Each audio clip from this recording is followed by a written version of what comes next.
궁금한 게 하나 있는데 너무 대견해. 저는 초혼이라서 잘 모르겠지만 만약에 이제 아들이 양쪽을 다 왔다 갔다 하잖아요. 장가를 가게 돼. 그러면 지금의 아빠를 앉힐 거냐. 나의 아빠를 결혼식장에서? 나는 그게 너무너무 궁금한 거예요. 그래서 제가 저한테 진짜 12살 때부터 친구가 있어요. 진짜 엄마 같은 친구인데 아들 편한 대로 하라 그러지 뭐 내가 이래서 했더니 내 친구가 노발대발 난리가 난 거예요. 왜요? 그렇게 무겁고 어려운 짐을 왜 아들한테 맡기냐는 거예요. 어른들이 해결해 이러는 거예요. 아니, 너무 근데 명쾌하지 아들의 않아요? 결혼식이니까 아들이 원하는 걸 해야 되는 거 아닌가? 아들이 그럼 이쪽에 오세요, 이쪽에 오세요 이렇게 하긴 얼마나 힘들겠어요. 그러지 말고 어른들끼리 해결해 이러더라고요. 재혼 결혼 전문가가 있잖아요. 네네네. 그 사회를 제가 재혼하는 사람들 사회 많이 보거든요. 아, 진짜요? 거기서는 그거 어떻게 해결하냐면 낳은 부모가 예식장을 차지하더라고. 앉으시고, 그런데 이제 이런 게 있어요. 어떤 아버지는 정말 자기가 못 되겠거든. 그러면 알아서 나는 안 나타난다. 그리고 양보를 해요. 그래서 그거는 자동적인 지혜로 이렇게 해결이 되더라고요. 그러니까 진짜 그런 거 여러 건 봤어요. 그래도 재혼 이 사회자 맡길 거 있으면 저한테 얘기해. 네. 이 와중에 주례예요. 사회. 확실히 사회예요? 주례 아니에요? 아직도 이 얼굴이면 사회자까지 금년까지 버틸 수 있어요. 아니 그래서 제가 이 공약이 하나 있어가지고 그러니까 아들이 이제 명절 정리를 했잖아요. 네네. 근데 제가 이제 어쨌든 며느리를 보게 되잖아요. 그럼 이 며느리는 어느 날 갑자기 어떤 남자랑 결혼했는데 시어머니가 둘이고 명이야. 시아버지가 2명인 거예요. 2배로 해야 돼. 그래서 엄마 집에 오는 명절에는 절대 오지 마라.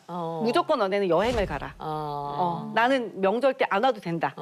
그 대신 내 생일만 챙겨줘라. 내 생일은 꼭 1년 중에 내 생일 한 번. 부담스럽네. 내 생일 한 번은 꼭 챙겨주고 그다음에 뭐 만날 기회가 있으면 만나지만 명절 때문에 너네들이 그 귀한 시간 내서 오는 건 반대. 무조건 여행 가라. 어떠세요? 김현태 씨는 저희 얘기를 많이 하셨으니까 자녀와 저는 자녀. 전진주 마담님을 100%, 120% 이해할 수 있을 것 같은데 왜냐면 똑같은 상황이니까 자녀가 있는 상황에서 결혼을 했고 저 같은 경우도 첫째가 중2 때 제가 재혼을 했어요. 근데 재혼하기 전까지 한 7년 정도, 이혼하고 이제 7년 정도의 애들이랑 사이가 저가 굉장히 좋았어요. 뭐 이 격주로도 보고 뭐 매주 보고 거의 한 달에 서너 번 이상씩은 봐왔으니까 그래서 사이가 굉장히 좋았는데 어느 날 첫째가 저를 안 만나주더라고요.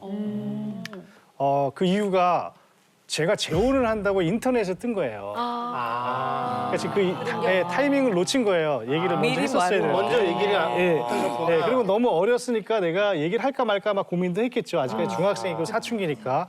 그런데 이제 그래서 안 만나줘서 어떻게 해요? 뭐 제가 학교를 찾아갔죠. 근데 이제 그렇게 해서 이제 만나서 너 왜 그러니 그랬더니 아빠 결혼한다는 소식을 들었다고. 그럼 아빠가 우리를 버리는 거 아니야? 떠나는 거 아니야? 이렇게 생각을 하더라고요. 충분히 그럴 수 있죠. 그래서 이제 그때 설명을 해준 거죠. 아빠와 아들의 관계는 아빠와 자식의 관계는 재혼과는 상관이 없는 거야. 변함이 없어. 그렇기 때문에 평생 좋은 관계, 부자 관계가 될 거야. 그러니까 그냥 그 친구가 그럼 됐어 그러더라고요. 그러더니 눈물 두세 방울 딱 떨어뜨리더라고요. 그러니까 되게 지금 오래돼서 이렇게 얘기를 하고 있지만 굉장히 가슴 아픈 얘기죠. 네. 이제 그런 것도 있었고, 근데 이제 다만 그 결혼은 정리를 했어요. 저기 친엄마, 친아빠가 다 혼주로 쓰는 걸로. 그거를 아드님이 먼저 이렇게 제안하신 거 아니면 형이 먼저 이렇게? 제가 물어봤는데 어떠냐고 물어봤더니 그러면 아빠가 이해해 준다면 좋지. 그래서 이제 저도 와이프한테 물어봐서 나도 그건 충분히 이해한다. 왜냐하면 와이프의 딸이 결혼할 때 당연히 아빠가 있으니까 내가 거기에 앉는 것보다는 나는 그냥 축하해 줄게. 뭐 이렇게 이제 그러니까 모든 일들이 계속해서 이렇게 극복해 나가는 거예요. 뭔가 계속 생기네요. 정말. 계속 처음 생기는데 닥쳐보는 상황들이 계속 다행히 생기네. 전진주 하나님이나 저 같은 경우는 그거를 이제 막 잘 이겨낸 거죠 어떻게. 이게 쉬운 게 아니네요. 하태권 씨는 아예 좀 어렸을 때 아이가 이제 엄마를 만난 거잖아요. 제가 그 이제 갈등은 6살 없었어요. 때 이제 만남이 있었으니까요. 그러니까. 이 나이대별로 고민돼야 될 상황들이 그러네. 달라지네요. 네. 아직 이제 제 딸은 이제 대학교 3학년이거든요. 근데 이제 아내가 좀 들으면 아까도 잠깐 얘기했는데 서운할지 모르겠는데 그 교육 전문가라는 부분이 좀 컸거든요. 그래서 이제 제가 또 운동도 했고 근데 결혼해가지고 저도 그때 알았어요. 초등학교 뭐 1학년부터 공부가 그날 그 해야 될 양이 마무리가 안 되면 1시, 2시까지 계속 공부를 하는 거예요. 누가 초등학생. 보통 예, 초등학생들이요. 예, 예. 그 이제 아내도 이제 본인도 이제 제가 이제 집에 잘 없다 보니까 본인도 이제 아이를 못한다 잘 그러면 키워야 또 되겠다는 그래, 맞아. 생각에 더 했을 케어를 것 잘해야 같아. 되겠다는 예, 책임감에. 그럼 맞아. 아빠가 그걸 원하는 걸 아니까. 아니까. 이제 일타 강사인데 그냥 부담감이 있죠.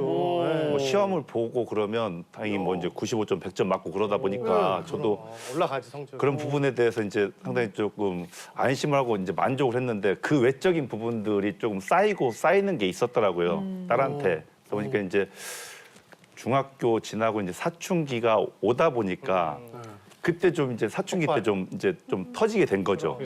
그동안 이제 그 공부하면서 자기가 뭐 그동안 억눌렸던 거 그리고 뭐 얘기는 안 했지만 아빠 엄마의 행복을 위해서 자기가 참았던 그런 부분. 어우야. 딸이 참은 거지. 그런 부분이 제가 이제 같이 그 집에서 같이 이제 생활하면서 아침에 출근했다가 저녁에 돌아오면서 대부분의 정상적인 가정 같은 그런 상황이었다면 모르겠는데 맞아, 외국 시합도 나가고 그러니까. 합숙도 하고 그렇죠. 그러면서 이제 뭐 길게는 뭐 한 달 후에 올 때도 있고 하다 보니까 지금은 뭐 그렇게 그 소원하게 지내지는 않지만 지금은 이제 잘 지내거든요. 근데 그때만 생각하면 좀 부모 아빠로서 놓친 부분이 상당히 크구나 그런 생각이 아니 세 사람의 그 입장이 다 이해가 가야. 다 이해가. 책임감으로 밤늦게까지 공부 가르치신 사모님이나 아니면 또 그걸 기대하는 남편. 근데 애가 제일 힘들 근데 애가 생각해 보면 처음 보는 사람이잖아요. 그러니까 아빠는 사랑하는 사람이지만 나한테는 남이었는데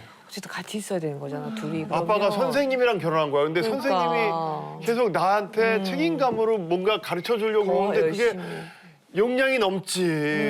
근데 저는 좀 더